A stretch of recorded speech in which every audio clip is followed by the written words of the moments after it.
यावर्षी तुरीचं bumper crop आहे. यावर्षी पावसाळा पण चांगला होता आणि सर्वात पीक यावर्षी तुरीचं चांगलं आहे आणि त्याच्यामध्येही गोदावरी हा जो वाण आहे, वसंतराव नाईक मराठवाडा कृषी विद्यापीठ परभणी यांनी विकसित केलेला, त्याची तर फार उत्पादकता चांगली आहे आणि मागणी पण फार चांगली आहे. आता यातून काही प्रश्न निर्माण होणार आहेत. त्या प्रश्नाची सत्यता पडताळण्यासाठी किंवा त्याचं उत्तर घेण्यासाठी मी या BDN 711 गोदावरी, BDN 716 हे जे वाण शोधून काढले आहेत ते ब्रीडर म्हणजे डॉक्टर DK पाटील यांच्याकडून मी त्या 2 प्रश्नाचं उत्तर घेणार आहे. पाटील साहेब, आता यावर्षी गोदावरी हा जो वाण आहे किंवा BDN 711 आहे, फार चांगलं शेतकऱ्यांच्या प्रतिक्रिया आहे. त्याच्यामध्ये 2 प्रश्न निर्माण होऊ शकतात, आता पण झालेले आहेत, की काही लोक म्हणतात की आम्ही रब्बीमध्ये आम्हाला तूर लावायची, ती लावली तर चालेल का? पहिला मुद्दा. दुसरा मुद्दा असा आहे की कापसामध्ये होत होते की जास्त उत्पादन येण्याच्या दृष्टीने काय करतात की पाणी असेल तर ते मेमध्येच लागवड करतात. हा एक प्रश्न आहे. आणि तिसरा प्रश्न असा आहे की काही शेतकरी म्हणतात की आम्ही रोप तयार करून लावले तर चालेल का? तर ह्या 3 प्रश्नाकडे तुम्ही कसं पाहता? जसं आपण आता म्हटलं की एकदा का उत्पादकता जसं वाढली, बाजारभाव मिळाले की शेतकरी त्याच्यामध्ये फार लक्ष देऊन हे करत असतात. त्यांना बऱ्याच वाटतंय की आपण एप्रिलमध्ये लावावी, मे मध्ये लावावी, जेणेकरून आपलं 1 महिना आधी निघेल, आपल्याला मार्केट सापडेल. परंतु मी या ठिकाणी एक सांगू इच्छितो की हे आमच्या भाषेमध्ये म्हणजे शास्त्रीय दृष्ट्या फोटो पिरियड सेन्सिटिव्ह आहे. फोटो पिरियड आणि थर्मोसेन्स. फोटो पिरियड म्हणजे दिवसाची लांबी आणि रात्रीची लांबी, छोटे दिवस मोठे दिवस. तर याच्यावरती त्याचं प्रत्येक वाणाची फुलधारणा आणि शेंगा येण्याचं अवलंबून असतं. म्हणजे जर समजा आपण एप्रिल किंवा मे मध्ये जर लागवड करत असू तर आपली शाकीय वाढ जास्त होणार आहे. आणि शाकीय वाढ जास्त झाली की आता मी सांगितलं शाकीय वाढ झाली की मग त्याला आपल्याला पुन्हा फुलं आणि शेंगा कमी लागणार आहे. आणि तेच जर आपलं उशिरा जर लागवड होत असेल तर मग त्याला फोर्स फुलं आणि शेंगा लागण्याचं प्रमाण दिसून येणार आहे. म्हणजे त्याच्या शाकीय वाढ ही कमी होणार आहे, बुटकी राहणार आहे. आपण जर बघितलं की जुलैमध्ये लावलेली तुरी बुटकी राहते, जून मध्ये लावलेली वाढते आणि मे मध्ये लावलेली अजून त्याच्यापेक्षा जास्त वाढत असते. तर असं नाहीये की आपल्याला समजा 15 दिवस किंवा 1 महिना जर आपण आधी लावली तर 5-7 दिवसाचा फरक पडेल, तर आपली 1 महिना आधी तूर फुलावर किंवा शेंगावर येणार आहे. तर असं ह्या वाणांमध्ये निश्चितच नाहीये. आणि दुसरी गोष्ट म्हणजे रब्बीमध्ये सुद्धा लागवडीचे बऱ्याच प्रमाणामध्ये प्रयोग घेतलेले आहेत. आपल्याला तुरीला शेंगा येणार नाहीत असं नाही. जर समजा आपण सप्टेंबरमध्ये लावू, ऑक्टोबरमध्ये लावू, परंतु आपल्याला ते परवडू शकतं का? कारण रब्बीमध्ये आपल्याकडे हरभऱ्यासारखे पिकं आहेत, हे पिकं, तर त्यांच्याशी जर आपण जर तुलना केली तर त्याच्यापेक्षा जास्त उत्पादकता आपली याची येते का? आणि दुसरी याच्यामध्ये काय होतंय की आपण खरीपमध्ये आपल्याकडे तूर आहे, पुन्हा आपण रब्बीमध्ये तूर देणार आहोत. म्हणजे पुन्हा याच्यातले कीड असतील किंवा रोग असतील ते पुन्हा तिकडे जाणार आहेत. पुन्हा हे जर समजा आपले चुकून जर एप्रिल मे पर्यंत जर हिरवा पाला किंवा धसकट हिरवे जर आपल्या शेतामध्ये जर राहिले तर पुढच्या वर्षी वाण नावाचा रोग मोठ्या प्रमाणामध्ये पसरायची शक्यता नाकारता येत नाही. जरी आपले वांस प्रतिकारक रोग असतील, परंतु जर समजा सुरुवातीच्या काळामध्ये 3 आणि 4 पानाच्या अवस्थेमध्येच जर वांस रोगाचा जर खूप प्रेशर आला तर मग याच्यावरती सुद्धा आपल्याला येण्याचं हे नाकारता येत नाही. आयडियल कंडिशन मध्ये त्याच्यावरती आपल्याकडे वांस रोग दिसणार नाही. परंतु जर समजा आपण ऑफ सीझन मध्ये दुसरे वाण घेत असू आणि नंतर जर हे लागवड करत असून त्याला जर सोर्स मिळाला तर आपला वांस रोग हा वाढण्याची शक्यता नाकारता येत नाही. फोटो पिरियड सेन्सिटिव्ह म्हणजे कसं आहे की प्रत्येक वाणाचा त्याला ठराविक कालाचा जो फोटो पिरियड मिळाला, म्हणजे दिवसाची लांबी आणि रात्रीची लांबी, तो मिळाला का त्याचं फुलं आणि शेंगा येण्याचं अवलंबून असतंय.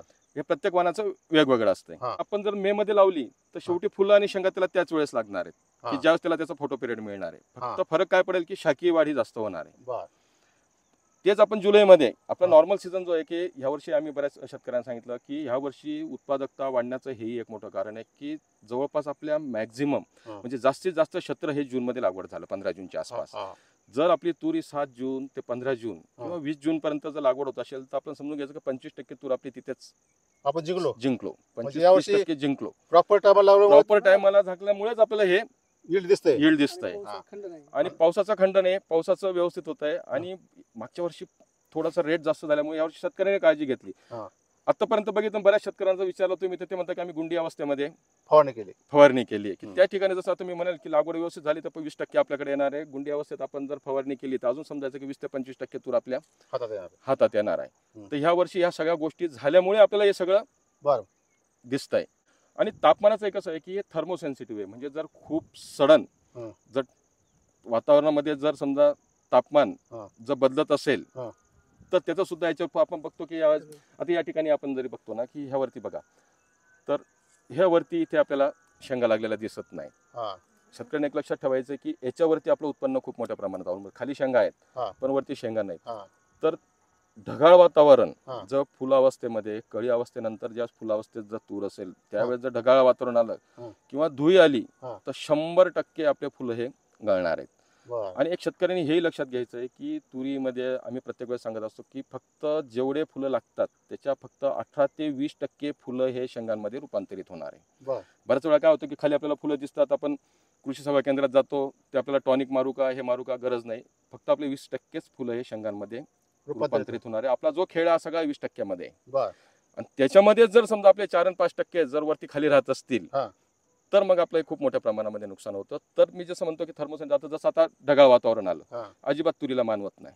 हा. फुलाच्या अवस्थेत धुळी पडली अजिबात तुरीला मानवत नाही. तर अशा वेळेस आपण साधं एनएचं हा. फवारणी हा. जर केली फक्त 2 मिली प्रति 10 लिटर पाण्यामध्ये, ते काय 100-150 रुपयाचा आपला खर्च आहे आणि हा. मारण्याचा खर्च आहे. औषध स्वस्त भेटतं. 2 मिली प्रति 10 लिटर पाण्यात जरी आपण मारलं येणे येणे तरी आणि आपल्याला बुरशीनाशक. बुरशीनाशक त्यावेळेस कसं आहे की जर पाऊस पडला हा. तरच आपल्याला बुरशीनाशकाची गरज येते, अदरवाईज येण्यावर चालतं. येण्यावरती चालतं. ढगाळ वातावरणामध्ये येण्याच्या वरती चालतंय. आणि रोपाविषयी आता रोपाविषयी आपण कसं आहे की रोपं आपण लागवडीसाठी केव्हा सांगतो हा. की जर समजा केरळमध्ये पाऊस सुरू झाला हम्म. की आपण असं गृहीत धरतो की 8 ते 10-12 दिवसानंतर आपल्याकडे पाऊस येणार सुरू आहे. होणार आहे. हम्म. परंतु यदा कदाचित जर तिथे जर समजा पाऊस उशिरा येत असेल, थांबलेला असेल, हा. तर मग आपली लागवड उशिरा होऊ नये म्हणून आपण पिशवीमध्ये रोपं तयार करून घ्यायला हरकत नाही. परंतु जर पाऊस आपला जर व्यवस्थित जूनमध्ये जर येत असेल तर मग हा. आपल्याला रोपांकडे जाण्याची गरज नाही. जसं आता टोकन पद्धतीने शेतकरी लागवड करत आहेत, हा. एक एक दाणा टाकतायत. हा. तर अशा वेळेस आपण रोपं पिशवीमध्ये काही प्रमाणात तयार करून घेतले की जेणेकरून जर एखादा रोप आपला समजा गॅप पडला हा. तर त्या ठिकाणी लागवडीसाठी आपण रोपं निश्चितच तयार करून घ्यावी. हो. परंतु पूर्ण क्षेत्रफळामध्ये लागवड करण्यासाठी नेहमीसाठीच आपण रोपं पिशवीमध्ये रोपं लागवड करून लावणं, कारण त्याच्यामध्ये खर्च हा खूप येतो. खूप येतो आणि वाढतो. हा, जर फक्त पावसाळा जो उशिरा सुरू होत असेल आपल्याकडे, म्हणजे केरळमध्येच उशिरा सुरू झाला, आपल्याला 10 ते 12 दिवस उशिरा होणार आहे, तर आपण मग पिशवीमध्ये रोपं तयार करून हा. लागवड करण्यास हरकत नाही. बर. परंतु ते नेहमीसाठी आपली पिशवीमध्ये किंवा गादी वाफ्यावर तयार करून लागवड करण्याची शिफारस सुद्धा आहे आपली. बर.